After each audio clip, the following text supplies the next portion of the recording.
Jaya Gopi Janna Vallabha Girivardhari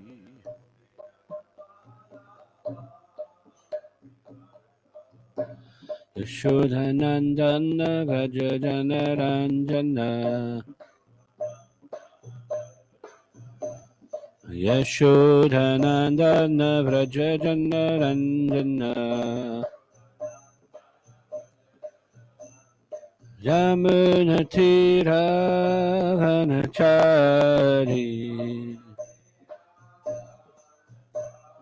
Yamunatira Vanachari Yamunatira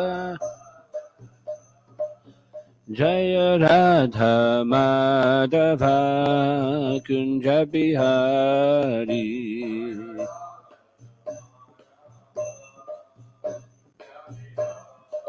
Jaya Radha Madhava Kunja Bihari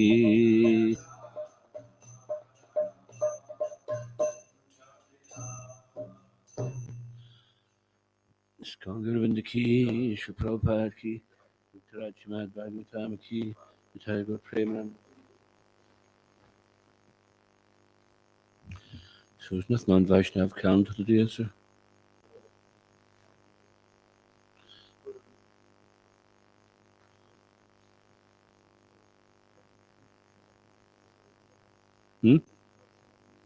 Yeah. That must be important enough. Jagadatri Puja. This is the day for worship of a form of Mahamaya called Jagadatri, the main maintainer of the material world. Vaishnavas don't usually observe this festival.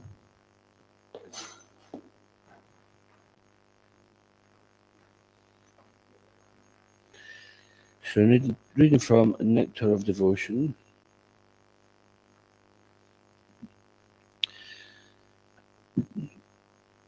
So why don't the devotees observe that festival? Because they're trying to get out of the material world. Those who want to make the material world a comfortable place, they would observe that festival. Now, dear Jagadatri, please make my stay in this prison cell much nicer, so that if I get that, I'm in prison. So this is from Nectar of Devotion, chapter entitled Further Consideration of Devotional Principles. And this section is called Smelling the Incense and Flowers Offered to the Deities. Continuing, any devotee coming into the temple should always offer something to the deity, fruit, flower, incense, etc. If one cannot offer anything in cash, something else must be offered. So interesting, Prabhupada speaks about cash, because this is practical. It's not that he wants people's money, but with money he could build a worldwide movement. So back in the early days, Prabhupada used to encourage people to come and bring an offering to the temple, a flower or some fruit, and he would arrange it to get offered, and then they would distribute the prasadam. But in order to spread a worldwide movement, then you need cash to pay bills and buy buildings and print books. You can't pay for books with incense and flowers. Even Maha. In India, the system is that all the ladies and gentlemen who come in the morning to visit the temple bring so many things. Even one morsel of rice or one morsel of flour can be offered. It is a regulative principle that one should not go to see a saintly person or the deity in the temple without any offering. So you should bear that in mind when you go to see your spiritual master, some gift, or you're going to visit a temple. Of course, the devotees, they don't have to get up in the morning, have 3, 4 o'clock and think, oh, I need to go and find a flower or something, because they're offering their whole life to Krishna. Every day they're coming, they're offering themselves. This is for those who need to start learning how to give something to Krishna. The devotee is offering their time, which is more valuable than just picking a flower or getting your hand in your pocket. Because in Bhagavad Gita, Krishna says, he explains that the different levels of surrender in the 12th chapter, devotional service, that if one cannot do this, then do that. If you can't do that, do that. So all the way he says better than that is that, better than that is that. So he's not saying, well, it's okay, it doesn't matter, give a flower, give your life, it's all the same. He doesn't say that. The offering may be very humble or it may be priceless. Even a flower, a little fruit, a little water, whatever is possible must be offered. So when a devotee comes to offer something to the deity in the morning, he is sure to smell the good flavour of the incense. And then at once he will become cleansed of the poisonous effect of material existence. Shri Bhakti Rasmista Sindhu Ki Jaya. Jaya Jaya Shri Chaitanya Jaya Nityananda. Jaya Advaita Chandra Jaya Gaura Bhakta Vrinda. Jaya Jaya Shri Chaitanya Jaya Nityananda. Jaya Advaita Chandra Jaya Gaura Bhakta Vrinda. Jaya Jaya Shri Chaitanya Jaya Nityananda. Jaya Advaita Chandra Jaya Gaura Bhakta Vrinda. Hare Krishna Krishna Krishna Hare Hare. Hare Rama Rama Rama Hare Hare. Reading from Sri Chaitanya Caritamrta, Madhya Lila, chapter 20. The Lord instructs Nat Goswami, text 353. Sarvagya Munira Vakya Shastra Paramana. Sarvagya Munira Vakya Shastra Paramana. Ama Sabha Jivera Hoy Shastra Dwara Jnana. Ama Sabha Jivera Hoy Shastra Dwara Jnana. Sarvagya Munira Vakya Shastra Paramana. Ama Sabha Jivera Hoy Shastra Dwara Jnana. Sarvagya Munira Vakya Shastra Paramana. Amma Sabha Jivera Hoy Shastra Dwara Jnana. Please chant.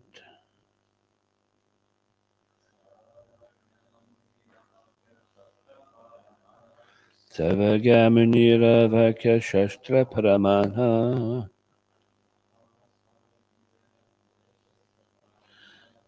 Amma Sabha Jivera Hoy Shastra Dwara Jnana.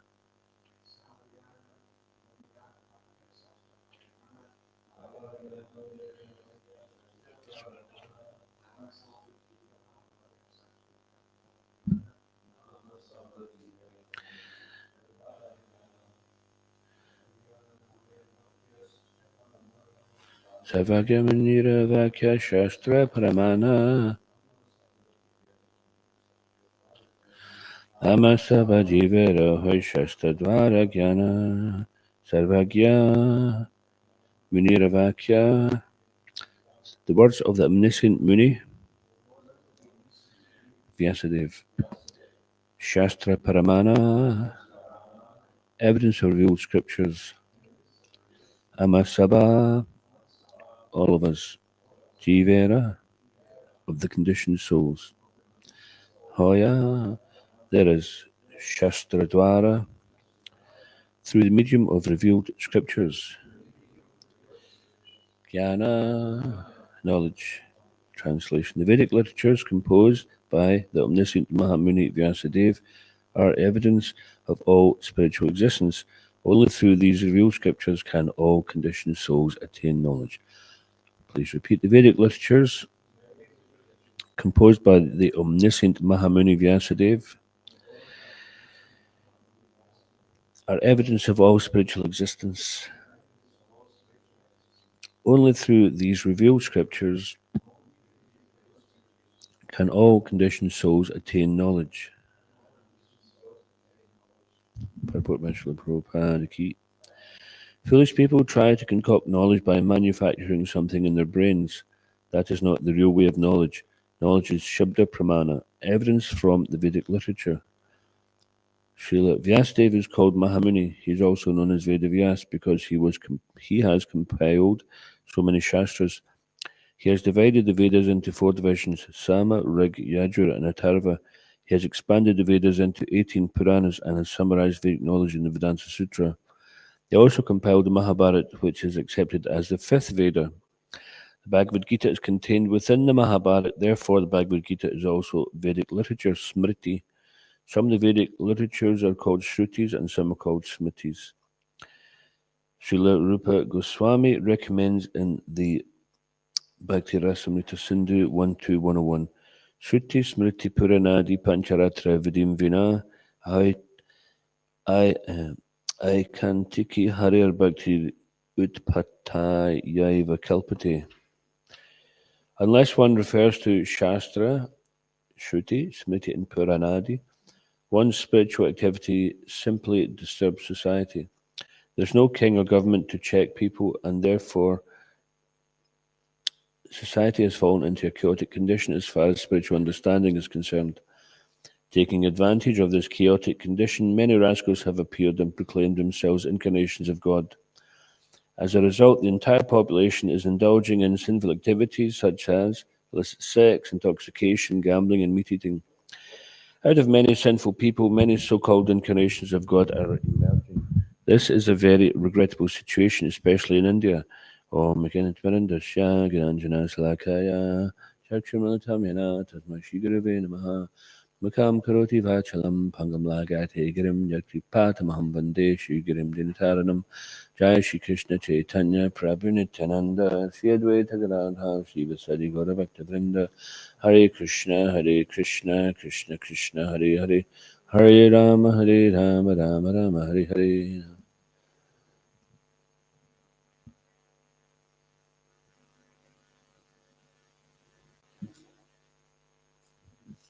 Vedic literatures composed by omniscient Mahamuni Vyasdev are evidence of all spiritual existence.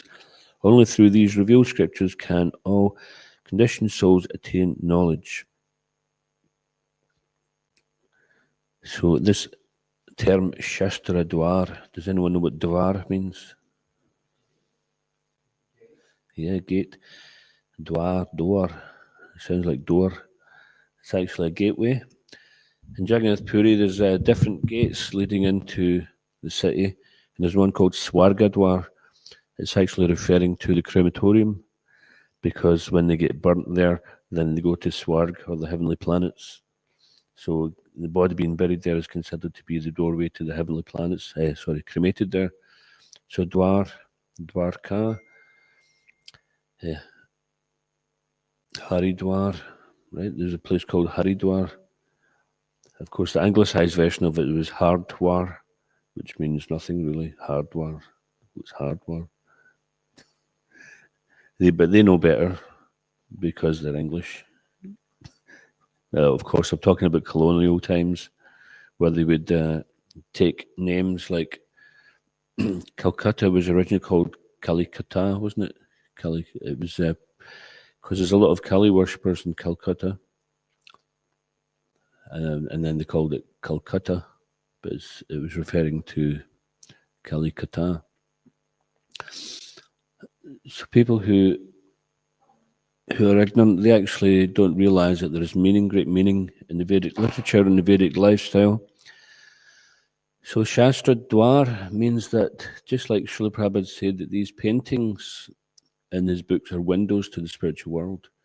The words written in these books are doorways to the spiritual world. And in this verse, Srila Prabhupada mentions in the purport, actually it's in the verse itself, they're evidence of all spiritual existence. So these are the doorways. So there's 3 different ways of acquiring knowledge. Okay, Ishan, give me one. So that's called Shabda Pramana. Right? So, Jananda, give me another one. A way of acquiring knowledge. You probably do, you just forgot. So, knowledge acquired by our senses, right? Knowledge acquired senses, that's called Pratyaksha. Remember? Renas, do you know one? So, Knowledge derived from sense perception, pratyaksha. Knowledge from a higher authority, shabda pramana. And there's another one, Hanuman. No, it's not to do with Hanuman. Yeah, Anumana. Anu, like we're known as Prabhupada Anugas or Rupa Anugas. Anu means follow. So Anumana means following the mind, which means speculating. Anyone here ever speculated in their life? So, by sense perception, your ability to acquire knowledge is quite limited. Now, even if you build a great telescope and a great microscope, with your limited senses, what will you see through that microscope or telescope? What will you do with that information? Maybe you take it to the Anuman platform where you start to speculate on it a bit. But even when God was personally present here, Krishna, 5,000 years ago, Lord Chaitanya, 500 years ago, then still people, although they could see God with their own eyes, then they couldn't actually. Do you need to do something there? Although they could see God with their own eyes, they couldn't actually see God. So sometimes people say, well, if there's God, can he show himself to me? At least if he showed himself, I'd believe. But when God was present before the atheistic people, they still didn't believe. Even Lord Brahma and Indra, who were devotees, they didn't believe Krishna was God, and they are devotees of him. This is how much the Lord is covered by his own Yoga Maya potency. Not that he's covered, but to the eyes of people. If someone's got cataracts in their eyes, they might think, oh, the world's gone all hazy and foggy, but everyone else with clear eyes can see. No, it's not. It's just your eyes. You're the problem. So when we've got the cataract of material desire over our consciousness, then we don't even see God, or we don't see pure devotees. Just like there was one train journey, Prabhupada met this Indian man, and it was in India, of course. Prabhupada travelled a good bit by train, and this man said, Prabhupada was talking about surrendering to a pure devotee, and this man says, oh yes, but nowadays it's very difficult to find pure devotee.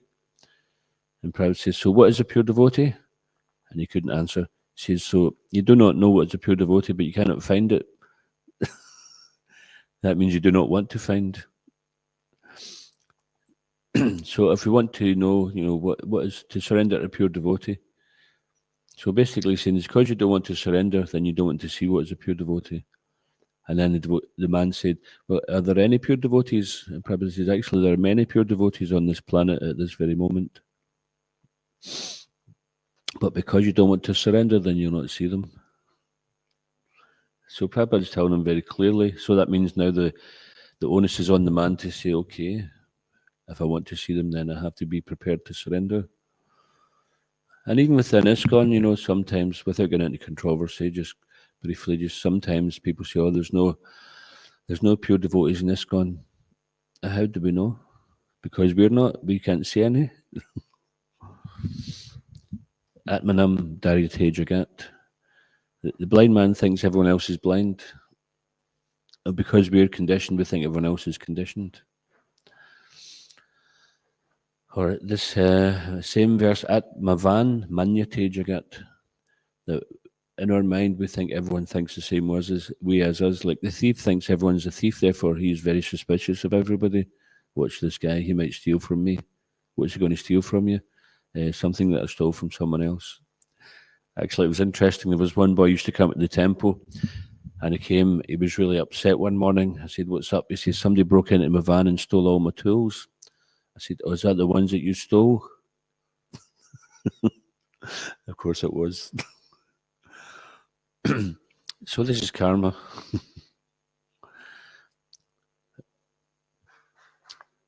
But the devotee, they see through the eye of Shastra Chakshu, Vedigai Jahara Charito.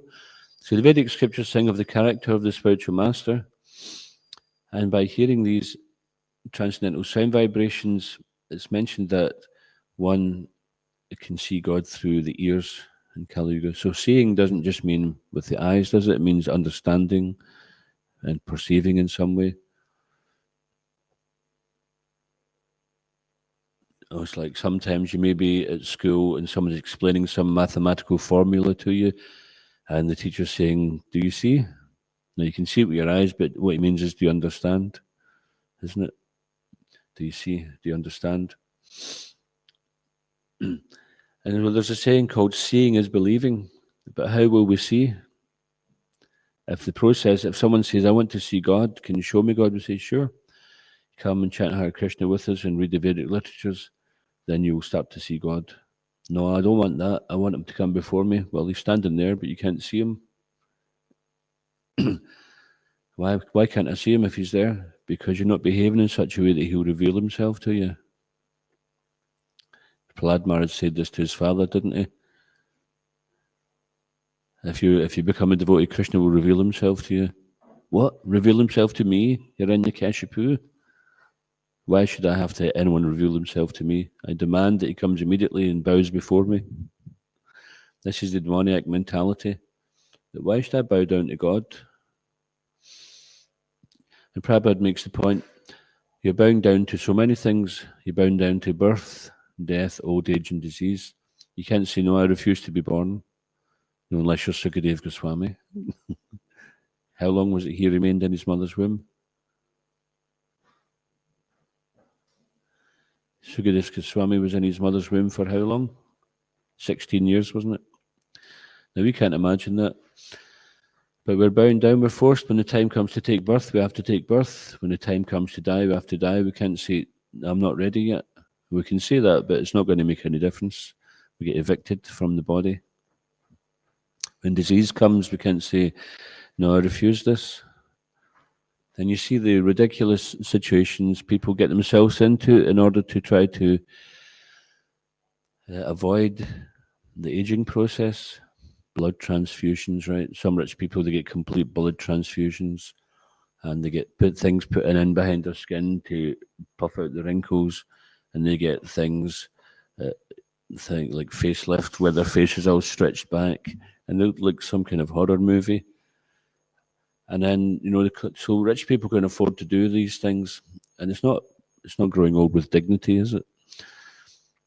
It's avoiding the inevitable, which is old age is there to tell us that you're not going to live forever. Everyone before you grew old and died, if they got that far.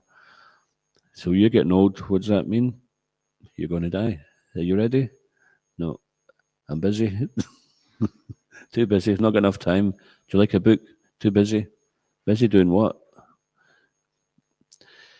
It's interesting. Once we used to do this program called Every Town and Village, and Alan and some of the devotees are doing a little version of that at the moment. And I went to this very quiet village somewhere in the north of Scotland where there's hardly any population. And there was one guy coming down the street, and it was like one shop in the village. I tried to stop, and he said, "I'm busy." I said, "Busy doing what? There's nothing to do here." What are you in a rush for? But you could see actually it's a mode of passion. Even the mode of passion in the most remote of places is still having an effect. It's not that the mode of passion only exists in the big cities. So this is Kali Yuga, that the modes of passion and ignorance are more prominent. And Prabhupada said that when he arrived in Boston Harbor in 1965, he could see that the people were covered by the modes of passion and ignorance. And he's praying to Krishna, what could he do to help enlighten these poor souls who were engrossed in the bodily concept of life? So this is, in this purport here, the great sage, Vyasadeva, he's compiled these different ones now. In the purport, Prabhupada talks about Bhagavad Gita as being Vedic literature, because sometimes the impersonalists, they say, well, the Bhagavad Gita is not Veda, so we don't need to listen to that. But the compiler of the Vedas is also the person who compiled Mahabharata, of which Bhagavad Gita is one chapter. So that's considered also Vedic. Mahabharata is known as the fifth Veda. There's 4 Vedas. Anyone remember any of the Vedas? Sama, Rig, Yajur, and Atharva. Tarava. So in these Vedas, then it's described who the different incarnations are, like in Srimad Bhagavatam, first canto, is it chapter 8 or chapter 3? Krishna is the source of all incarnations, and then there's some scheduled incarnations mentioned. And but also there was Bhaktivinoda Thakur, he translated Atharva Veda, one part called Chaitanya Upanishad. We were just reading the other week there, where Lord Brahma was questioned by his son Pipalad, or Pipalayana, and his son was questioning him. Then in Kali Yuga, when life is short and the modes of ignorance are prominent, how will the living entities be delivered?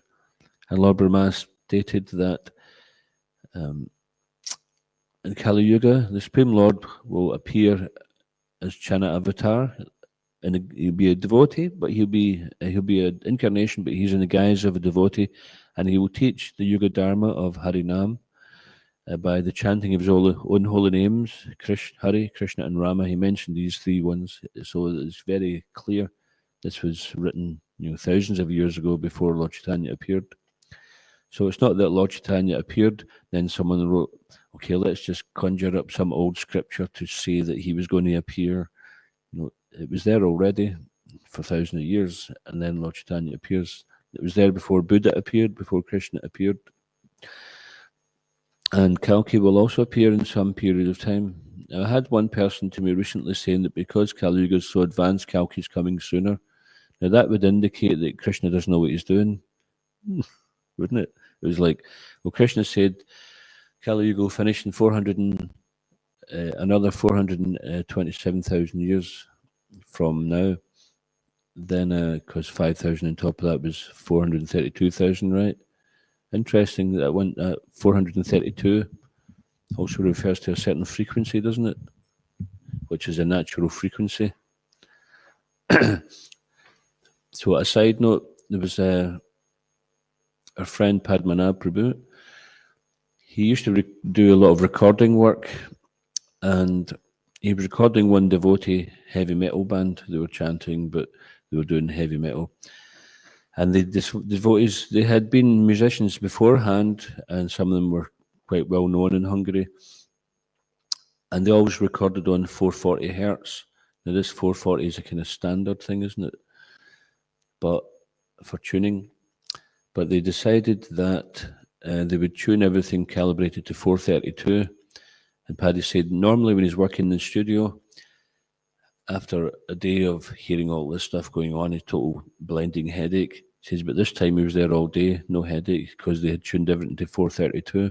Now, this is apparently like the vibration of the universe. So this 432,000 years is not just some figure pulled out of a hat. And it's not like, oh, well, Krishna's saying, well, I thought Kali Yuga wasn't going to get so bad until, 400,000 years, but now it looks like it's getting worse, so I better come sooner. He knows how it's all working. He doesn't make some prediction and later on backtrack and think, oh, I was wrong there. Krishna doesn't make mistakes. And if he does, it wasn't a mistake. So no, the Yuga avatar is Lord Chaitanya Mahaprabhu. And yes, certainly there's a polarization of the divine and demoniac. Now, everybody has a little good and bad in them. Now we have that choice, which way we want to go. Isn't it? It's like an American Indian philosophy to say there's two wolves fighting. Which one will win? Which one was it? The one that you feed the most. Stronger one, right? So if we feed the good side in us by cultivating good through reading transcendental literatures, gaining transcendental knowledge meaning knowledge beyond simply this gross material body, this gross material world, then that will become prominent and another one will die off. But Atma Janaha, as in Ishopanishad, the killer of the soul. Now, the soul cannot be cut into pieces, right? Najayati Mriti Vakadachin cannot be cut into pieces, withered by the wind, moistened by water, burned by fire. It's indestructible, eternal, imperishable, and no one can kill that soul. So why, why would it be stated the killer of the soul? What's it meant by that? Anybody?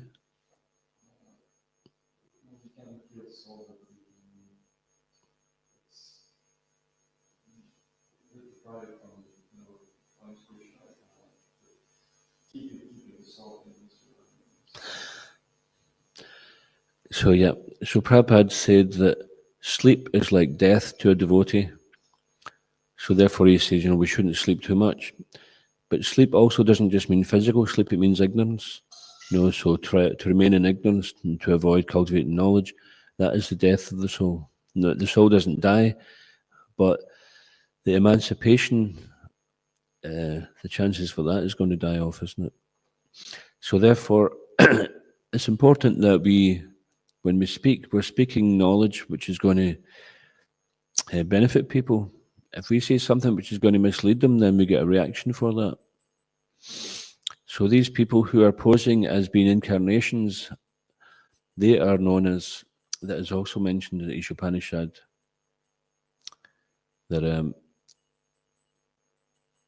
trying to remember the verse. Is there an Ishopanishad in the temple? I think so.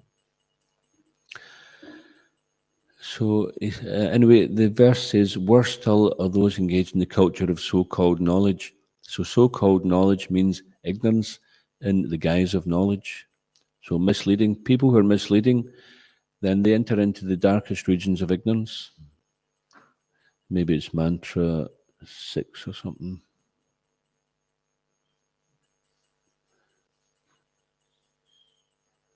So anyway,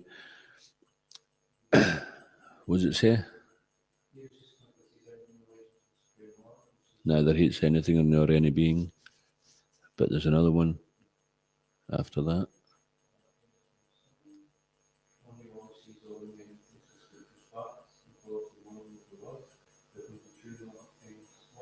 Could be illusion or anxiety. So I think it may be before that, like maybe 5 or 6 or 7 or 8. There's not that many there.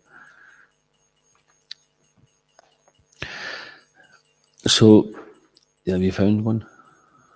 Atmajanaha, it should, maybe it's 4. The killer of the soul, whoever he may be, must enter into that planets known as the world of faithless, full of darkness and ignorance. Yiki Chatmahano Janaha.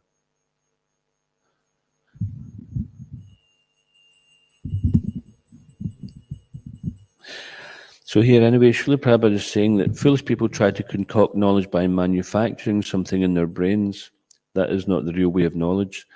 So you get these people called armchair philosophers, where they enjoy this mental speculation, and it's considered to be like mental masturbation. They're just trying to get some pleasure out of messing around with their mind, and it's not really coming to anything.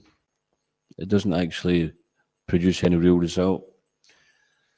And the ultimate thing they could come to realize would be that there is a God, and that God is some kind of impersonal homogeneous energy. So that's basically what Mayavadis come to understand. And if they think like that, they think that we are all God, so therefore I can be God, so therefore I'm an incarnation of God. Recently someone told me that such and such has become so advanced, they've become God. Now, Prabhupada says God is always God. God doesn't become God. If Krishna is called Ajit, then how can Maya conquer over Ajit? Right? It's not possible. Natvivam Jatuna Samna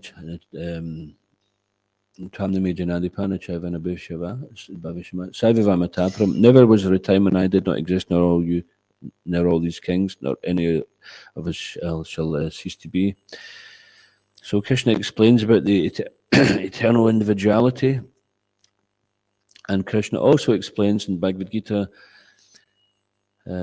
many, many births, both you and I have passed. I can remember all of them, whereas you cannot. So what does that tell you?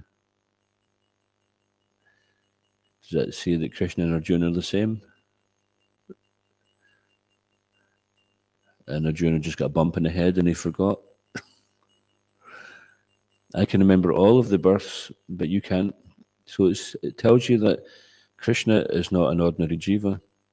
He's not, as the Mayavadis would say, well, Krishna is just some kind of manifestation of the Godhead, just there to give us something to aim towards, but ultimately everything is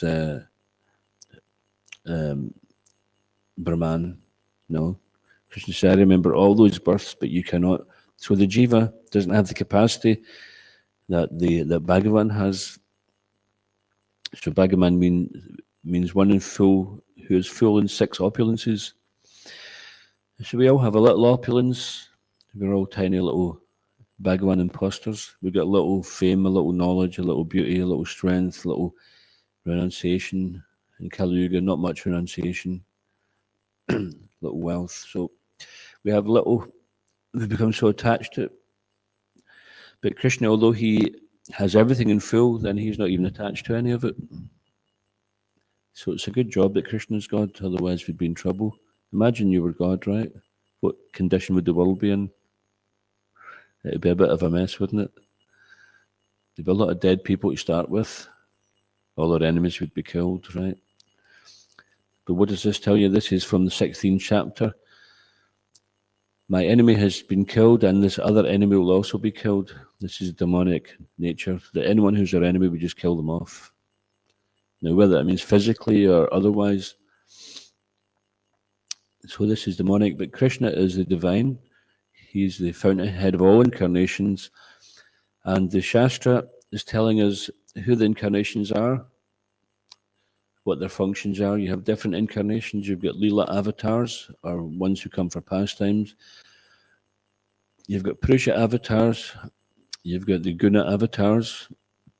And you've got the Yuga avatars who promote the Dharma for the particular Yuga. So Prabhupada is mentioning here in the purport, taking advantage of this chaotic condition, many rascals have appeared and proclaimed themselves incarnations of God. As a result, the entire population is indulging in sinful activities such as illicit sex, intoxication, gambling, and meat eating. Out of many sinful people, many so-called incarnations of God are emerging. This is a very regrettable situation, especially in India. So when people get a little bit of knowledge, they're abusing that knowledge, and then they're taking that knowledge, and they're abusing the ignorant masses by making out as if they're God. And it's as if they have kind of like incarnation factory there, where they all learn the different mannerisms and speech patterns. And they say nothing. They don't really give any knowledge. There was one so-called incarnation of God. He just said some pseudo profundities like love is love is love, and everyone goes, "Oh, he's great." It doesn't mean anything. Love is love is love. It's like idiot is idiot is idiot. He's a nonsense. And Prabhupada was very strong. He says, "You bring him here, bring this rascal here, I will kick on face with shoe." Of course, Prabhupada wouldn't physically do that, but if he would meet such rascals, then he would speak very strongly and show them for being fake.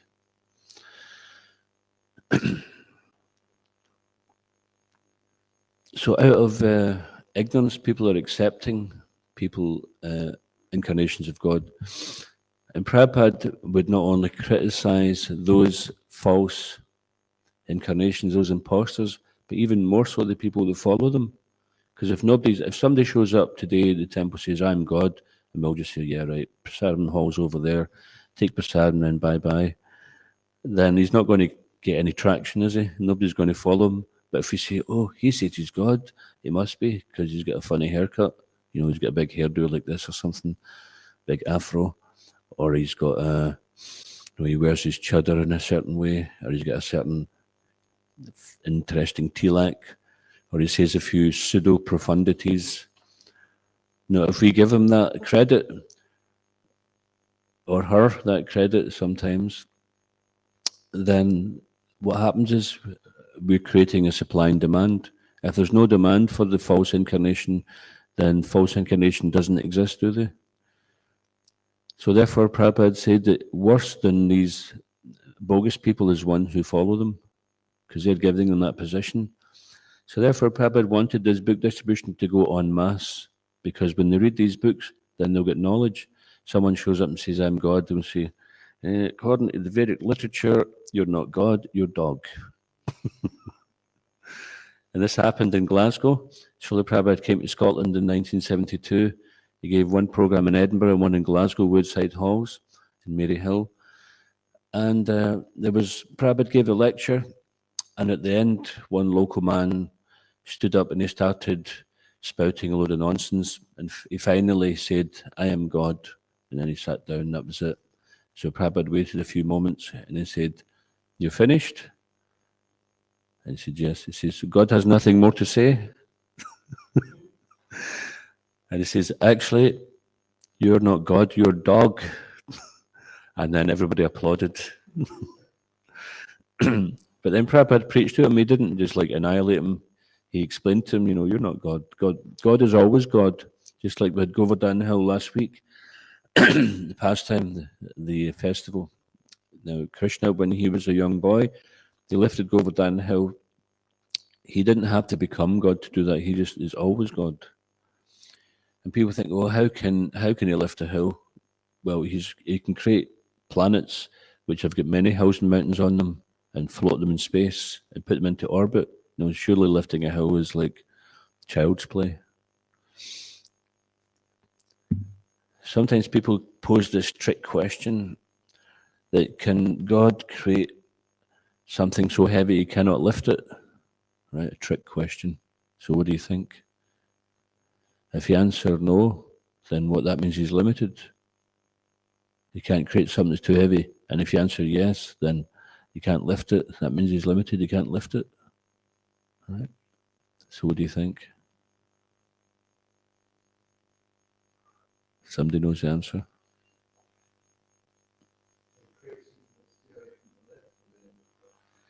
And then he'll expand himself and lift it. So Krishna is always expanding. So just like we've been reading 7th canto, and when you hear all the benedictions that Hiranyakashipu gets from Lord Brahma, you think, yeah, he's immortal, he can't be killed in any circumstance. It's impossible. Unless Krishna comes and just says, forget Brahma's promises, I'm going to annihilate you because you're a demon. But no, Krishna came, kept out of respect for Brahma, he kept all his promises. Even Krishna respects his devotees. He doesn't say, oh, you're just a jiva, never mind what you say. Krishna is respectful. He kept all Brahmas and promises intact, and he still vanquished the demon Hiranyakashipu. So only someone of superior divine intelligence could actually do such a thing. So this just goes to show that Krishna is Ajita, he's unconquerable. There was one time actually, Prabhupada he'd started this new Vrindavan community in West Virginia, and some devotees there. It was a bit remote, so I think perhaps they tended to get a little bit separate from the general normal way of thinking. But what happened was Prabhupada went to India, and then someone from that community started spreading a rumor that Prabhupada, for some reason he was due back and he didn't come back because I think he was extending his stay for some reason. But one devotee speculated that Prabhupada's not coming back because we have failed to understand something very important. And the devotees were saying, what's that? He says, we failed to understand and recognize him as Krishna. And when Prabhupada heard this, he was furious. He says, I never said I was God. I'm always said I'm servant of God. Who is this rascal? Kick them out. So Prabhupada was so furious that, Some people who are bogus, who want followers, etc. If someone calls them God, they'll say, "Oh yes, you're most advanced. You have recognized my divine nature and dominion over all that be." But Prabhupada was furious with the disciples who started that rumor, and then they apologized to Prabhupada, of course, and they didn't have to leave. But Prabhupada was so furious he wouldn't allow such bogus interpretation to take place. But there was another occasion, actually, where Prabhupada made a joke. There was one so-called incarnation of God who was banned from entering into the United States. Prabhupada said, "So God cannot enter into America? God needs a passport?" If God wants to go anywhere in his creation, he can go anywhere. It's not like the immigration can stop God coming into our country. So such bogus people present themselves as God. So if anyone comes along and says they're God, just say, "Show me in the Vedic literature where it says that you're God." Because there's people who want to believe, they want something cheap and quick. Just like if we go into Glasgow today on Harinam, and you may see some shops selling cheap jewellery, like £2 for a bracelet, £5 for a necklace, stuff like that. And everybody's queuing up to buy it. And there's an arcade which has got all the expensive stuff, like £3,000 for a ring, £10,000 for a necklace. There's not big queues for that, is there? Only people who are qualified will go for that. So similarly, the mass of people, they want something quick and easy. And if that comes to spiritual life, they're going to get something, but it's not going to have the right value. But that which has got the right value means there has to be some qualification. To afford something of greater value, then you have to save up more, you have to work more, you have to do make more endeavor. So in spiritual life, this Krishna conscious movement, it's not contradicting other religious organizations, but it's giving the ultimate benediction, which is pure love of God. And the process is there where we can attain that. And that begins with Shravanam Kirtanam, first hearing, and then chanting, and then Vishnu Smarnam, remembering Krishna. So therefore this verse here, Sarvagya Munira Vakya Shastra Pramana Ama Sabha Jivera Hoy Shastra Dwara Jana. So the Shastra Dwara, this is the gateway into knowledge. These revealed scriptures are the gateways to actual knowledge. Now, knowledge here is referring to knowledge which does not disappear at the time of death. It doesn't disappear when some other knowledge is like, for example, maybe 20 years ago, scientific knowledge is one thing, but now it's progressed. So, and sometimes what was knowledge then becomes redundant, and then something else is a superior knowledge. But the knowledge in Krishna consciousness is eternal knowledge, and it is revealed. It's revealed through the scriptures, and it's revealed through the practice of Bhakti Yoga. So, and it's revealed by the spiritual master, just like we sing Vedigai Jahara Charito. So the Vedic literatures sing of the character of the spiritual master, but also the Vedas only unto those who have implicit faith in the spiritual master, Yashi Devi Parabhaktir, are all the meanings of the Vedas revealed.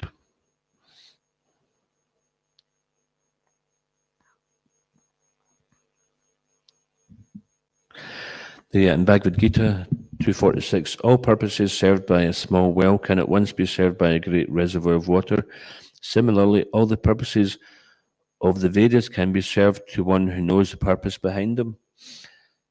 Aham eva Vedya, Krishna says, so I am the Vedas, it is I who am to be known by the Vedas. So the purpose of studying the Vedas is not simply just to become a big Sanskrit scholar who can chant, 108 slokas a minute. But actually, the purpose is to understand Krishna. Yasidevi Parabhakti Yata Devi Tata Guru Tajaitika Tata Hyarta Prakashanti Mahatmana. Only unto those great souls who simultaneously have implicit faith in both the Lord and the spiritual master are all the imports of Vedic knowledge automatically revealed. That's from the Shuddhashvatara Upanishad.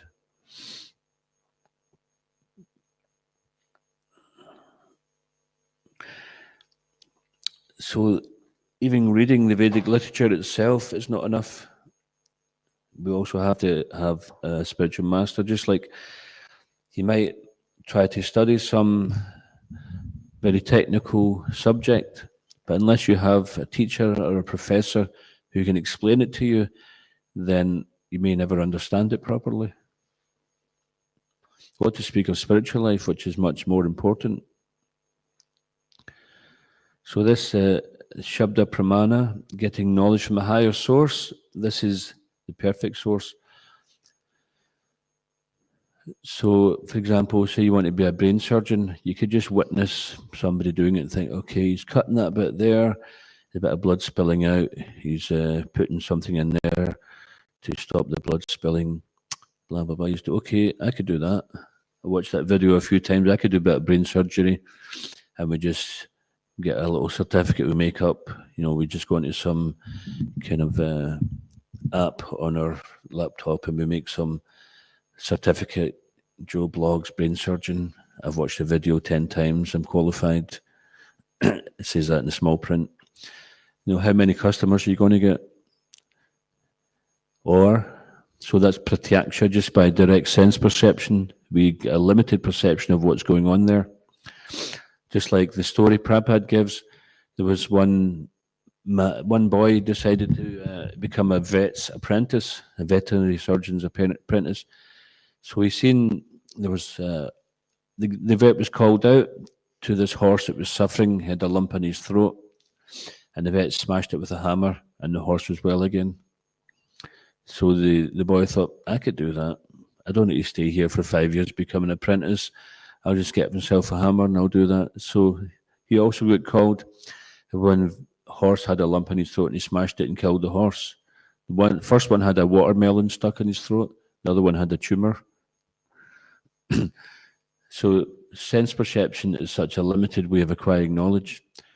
So that's pratyaksha. And anumana means speculating. So maybe one could speculate or read some books on it, but only if the experienced person explains things, then can we understand the value of the pratyaksha and anumana. So taking knowledge from a higher source is much safer path. One can follow any path they want, but they don't lead to the same goal. People say yatumat tatupat, but that's not the same. It's not that you can follow direct sense perception or anumana and get to the same result as getting knowledge from a higher source. And knowledge from the higher source is a spiritual science where you can take that knowledge, put it into practice and see what the result is, just like in any other science.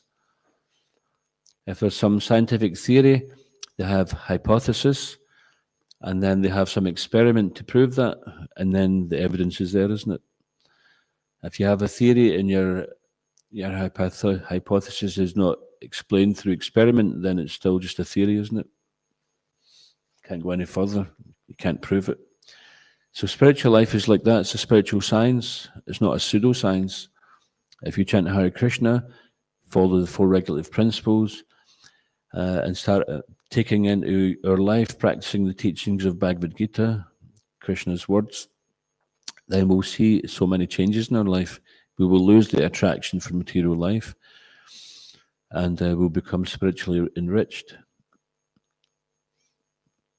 And ultimately, we'll become cleansed of all material misgivings and understand our eternal relationship with Krishna.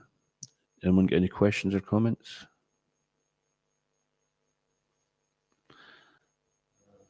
Yes.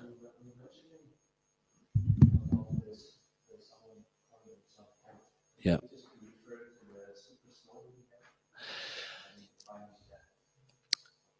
In the particular instances I was referring to, it was people who are actually declaring themselves to be God and accepting worship of people. So God is within everyone, that's true. But they're not saying God is within me or God is within you, but they're saying I'm God. And sometimes even learn a little mystical potency, and they try to fool people by displaying some mystic potency.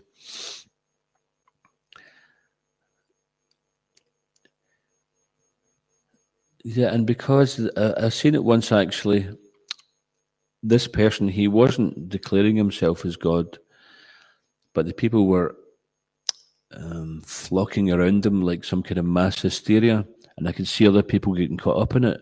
And I thought, this is just like, it's mass hysteria. Just like back in the 60s, they had something called Beatlemania. China, do you remember Beatlemania? What was happening there? When the Beatles played a concert, they couldn't hear themselves play because the screams of the young ladies were just so deafening. They actually stopped playing live. For a good few years, they didn't play live music because they couldn't even hear themselves play. And the people were just screaming. And they didn't even know why. So you're in amongst a bunch of people who are screaming, and they all just start screaming. It's like lemmings, right? You know what lemmings is? The lemming principle. So there's a rodent called a lemming, and at a certain time of the year, some of them start running, and then they all come together in packs, flocks of them, are running, and they all just run off a cliff into the sea, dead. So this is called the lemming principle. That they don't even know what they're doing, but they're just following the mass hysteria. And when I seen that, and I just step back and I think, what's going on here? These people don't even know what they're doing. They don't know anything about the guy, and they're all just becoming enamored. And to me, it was actually they're attached to fame, and they want to be connected to that fame, and they want to be connected to somebody important. So therefore, they will sell themselves cheap in order to be connected to somebody important, or so-called important. So therefore, we shouldn't sell ourselves off cheap. If we want to understand who is God, then we can read Bhagavad Gita, read the Srimad Bhagavatam, and then we can understand what is God, and then we can understand who is not God, who is bogus. We could easily have fallen into a trap, as many other people have, if we're in ignorance, but when we read these books, we're in knowledge. Therefore, our goal is to give these books out, get these books out to people so they also can be in knowledge and not be cheated, not be misled. Is that okay?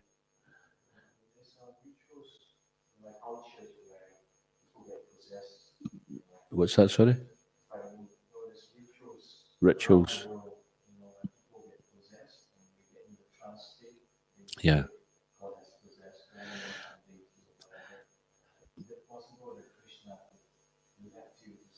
Usually it's some kind of ghost that possesses them. Usually. No, sometimes Krishna will empower people. Shakti-avesh. He will empower people. Shakti-avesh avatar. That means sometimes a jiva, which we're all jivas, we're in individual souls. Sometimes Krishna will empower someone to do something specifically wonderful. But it's not that they become possessed and they don't know what they're doing. They're because of their alignment and their purity, because of their alignment with the Lord, then the Lord will empower them to do amazing things. He'll make so many arrangements for them. Things will happen for them, just like Srila Prabhupada. When he was on the ship sailing to America in 1965, he suffered 2 heart attacks, and he wrote in his diary, if a third one comes, I'm not likely to survive. But that night, he had a dream, and on that dream, there was a boat, and it was on a very placid, because the ship he was on, it was very, very stormy, and the storm actually helped induce heart attacks, and he was already in a frail condition, having been seasick, etc. But that night he had a dream, and the different incarnations were on the boat, reassuring that don't worry, everything will be successful. And the next day, the the ocean was calm, and the captain commented that in his 50 years sailing, he'd never seen such a calm crossing of the ocean. And Krishna took charge of it. So Krishna can make many wonderful arrangements to enact his will through his devotee. And sometimes, Prabhupada also said, one devotee said to Prabhupada, will Lord Chaitanya spread his movement through his devotees? And Prabhupada said, Lord Chaitanya will spread his movement despite his devotees. So whether we're actually going to align ourselves with it or not, then his will is never frustrated. In other words, we can get the credit if we align ourselves with it, but if we don't, then it's not that he's depending on us. It will happen anyway. Well, sometimes people get possessed, but often these possessions may be from some kind of other spirit, but God can't be induced to possess someone.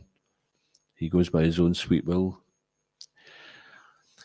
And that is mentioned in Nectar of Devotion. We'll just finish here, where the characteristics of a pure devotee is that pure devotional service attracts even Krishna. So Krishna is considered all attractive, but Krishna is attracted by the pure devotion, service and sacrifice of a devotee. So this is where Krishna will start to empower someone. If he's attracted by that person, then he'll give him so many blessings or empowerment or make arrangements. I hope that's okay for now, but we do have to finish up. We can speak later if you like, because we plan to leave here at 10 o'clock. So everyone should take prasad. Iskon Govinda ki, Shri Prabhupada ki, Kantaraj Shri Chaitanya Caritamrta ki, Nitai Gaur Premanandi Haribol. Gaura Bhaktavrinda ki.